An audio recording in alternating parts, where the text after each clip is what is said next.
బాపట్ల జిల్లా రేపల్లెలో వరుసగా 3 సార్లు గెలిపించిన ప్రజలకు రుణపడి ఉంటానని మంత్రి అనగాని సత్యప్రసాద్ అన్నారు.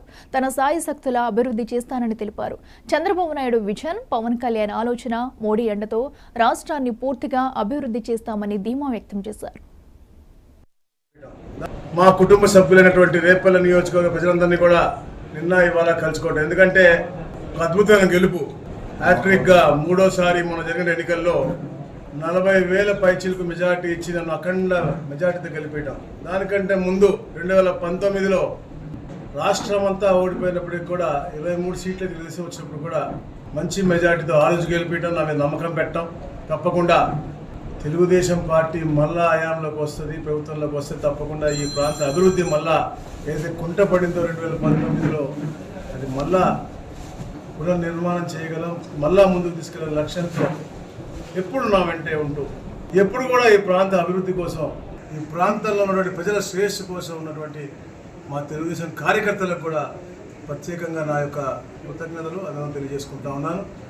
అలాగే మనం ముఖ్యంగా గౌరవ ముఖ్యమంత్రి గారు శ్రీ నారా చంద్రబాబు నాయుడు గారు ఎంతో నమ్మకంతో ఇంత పెద్ద బాధ్యత, ఎప్పుడు ఊహించినటువంటి బాధ్యత, రెవెన్యూ స్టాంప్స్ అండ్ రిజిస్ట్రేషన్ అనేది ఈ రాష్ట్రం క్యాబినెట్లో 2వ 3వ స్థానంలో ఉన్నటువంటి పరిస్థితి అందరికీ తెలుసు.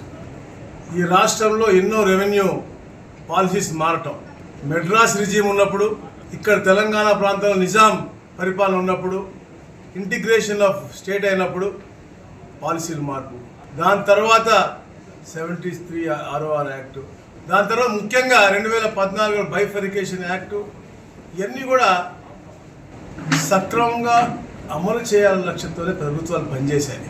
కానీ మొన్న 5 సంవత్సరాల్లో 2019-24లో ఏ జగన్మోహన్ రెడ్డి పరిపాలన ఉందో పేద బడుగు బలహీన వర్గాలందరికీ అన్యాయం జరిగే విధంగా పాలసీలు తెచ్చి కేవలం వాళ్ళ అనువాయులందరినీ కూడా బలపరిచే విధంగా చేశారని చాలా ఆరోపణలు ఉన్నాయి.